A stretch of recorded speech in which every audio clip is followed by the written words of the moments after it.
வணக்கம். சிவாய நமக. நேற்று நம்முடைய வகுப்பில் பாசத்தின் இயல்புகளை சிந்தித்துக் கொண்டிருந்தோம்.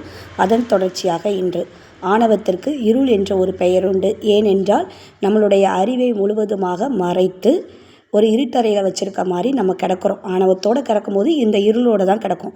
அப்போது நம்ம இருளுன்னு எதை சொல்லுவோம்? சாதாரண இருட்டு நமக்கு எப்படி இருக்கும்? இப்போ திடீர்னு வீட்டில் இருக்கிறோம், கரண்ட் போயிட்டு அப்படின்னா, கரண்ட் போயிட்டுன்னு நம்ம கண்ணுக்கு வீட்டில் உள்ள எந்த பொருளும் என்ன செய்யாது, நமக்கு தெரியாது. ஆனால் நமக்கு என்ன தெரியும்? ஓ, கரண்ட் போயிட்டு அதனால இருட்டாக இருக்குங்கிறது நமக்கு தெரியும். ஓகேவா? ஆனால் இப்போ இந்த ஆணவம் என்ன பண்ணிடுது அப்படின்னா, ஆணவம் என்ற இருள் உயிரின் அறிவையும் காட்டாது, தன்னையும் காட்டிக்கொள்ளாது. ஏன்னா ஆணவ மலம் மறைச்சிருக்கிறது எதை? உயிரின் அறிவையே என்ன செஞ்சிருச்சு? அது மறைச்சிருச்சு.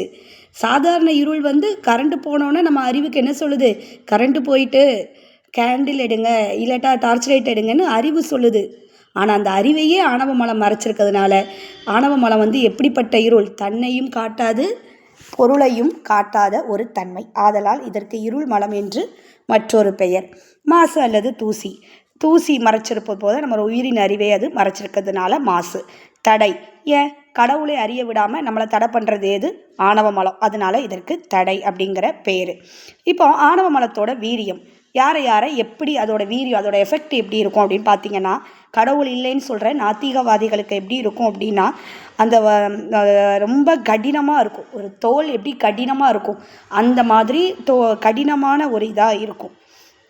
கடவுளை வணங்குகிறவங்களுக்கு பாலிஸ்டர் துணி போல் மெல்லியதாக இருக்கும். யோகிகளுக்கு எப்படி இருக்கும்னா, செல்லோ டேப்பு, அந்த கண்ணாடி மாதிரி இருக்கும்ல, அந்த டேப்பு, அது மாதிரி மறைத்திருக்கும். ஞானிகளுக்கு சின்ன புள்ளி போல் என்ன செஞ்சுருக்கோம்? மறைச்சிருக்கும். இதுதான் ஆணவ மலத்தோட வீரியம். கடவுள் இல்லைன்னு சொல்கிறவங்கள எப்படி மறைச்சிருக்கு, இருக்குன்னு சொல்கிறவங்கள எப்படி மறைச்சிருக்கு, யோகிகளை எப்படி மறைச்சிருக்கு, ஞானிகளை எப்படி மறைச்சிருக்கு அப்படிங்கிறத நம்ம பார்த்தோம். அப்போ இந்த லெசனில் பாசத்தின் இயல்புகள் அப்படின்னு பார்த்தோன்னா, பாசத்தரும் பதி பசு பதி பசுவை மாறி பாசமும் அனாதி. ஓகேவா? மலங்கள் உயிரற்ற அறிவற்ற பொருள். அது அதுக்கு அறிவில்லை. அது ஆணவ மலத்தை நம்ம படித்தோம். ஆணவ மலம் அனாதியிலேயே உயிரின் அறிவை என்ன செஞ்சுருந்தது? மறைத்திருந்தது. இடையிலலாம் மறைக்கலை. உயிர் என்று இருந்ததோ அப்போவே ஆணவ மலமும் தன்னோட அறிவை என்ன செஞ்சுருந்தது? மறைச்சிருந்தது. அதோட வேறு வேறு பெயர்களை நம்ம என்ன செஞ்சோம்? பார்த்தோம். இப்படி நம்ம உயிர்களாகி நம்ம கிடந்தோம். நம்ம மேலே கருணை கொண்டு ஆணவ மல மயக்கத்திலிருந்து விடுவித்து தன்னுடைய சிவானந்தத்தை அருள விரும்புகிறார் எம் சிவபெருமான்.